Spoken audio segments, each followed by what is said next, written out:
রাজধানীর ব্যস্ততা আর যাতায়াতের হাজারো ভিড়ের মাঝে নারীদের যাতায়াত আরও নিরাপদ ও স্বাচ্ছন্দ্যময় করতে এক দুর্দান্ত উদ্যোগ নেওয়া হয়েছে।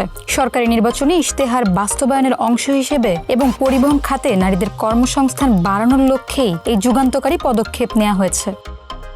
নারীদের জন্য এবার ঢাকার রাজপথে আসছে এক স্বস্তির নতুন সকাল। 18 আগস্ট মঙ্গলবার তেজগাঁওয়ে আনুষ্ঠানিকভাবে চালু হতে যাচ্ছে বিআরটিসি বিশেষ মহিলা বাস সার্ভিস। আর এই বিশেষ বাসটির উদ্বোধন করবেন সড়ক পরিবহন ও সেতুমন্ত্রী শেখ রবিউল আলম।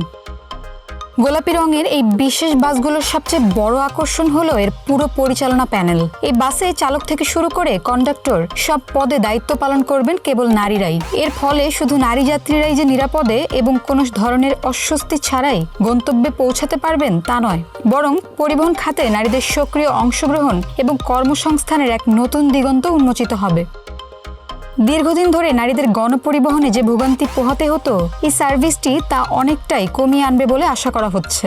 আমাদের দেশের নারীরা এখন আর পিছিয়ে নেই। তারা নিজেদের দক্ষতা, চালক ও কর্মী হিসেবে রাজপথে তার প্রমাণ দেবে। প্রতিদিনের কর্মজীবী নারী, শিক্ষার্থী ও সাধারণ যাত্রীদের যাতায়াতকে সহজ ও ঝামেলামুক্ত করতেই এই বিশেষ বাস সার্ভিসের পরিকল্পনা করা হয়েছে। তাই নারীদের নিরাপদ চলাচলের স্বাধীনতা নিশ্চিত করার এই প্রয়াস সাধারণ মানুষের মাঝে দারুণ আগ্রহ তৈরি করেছে।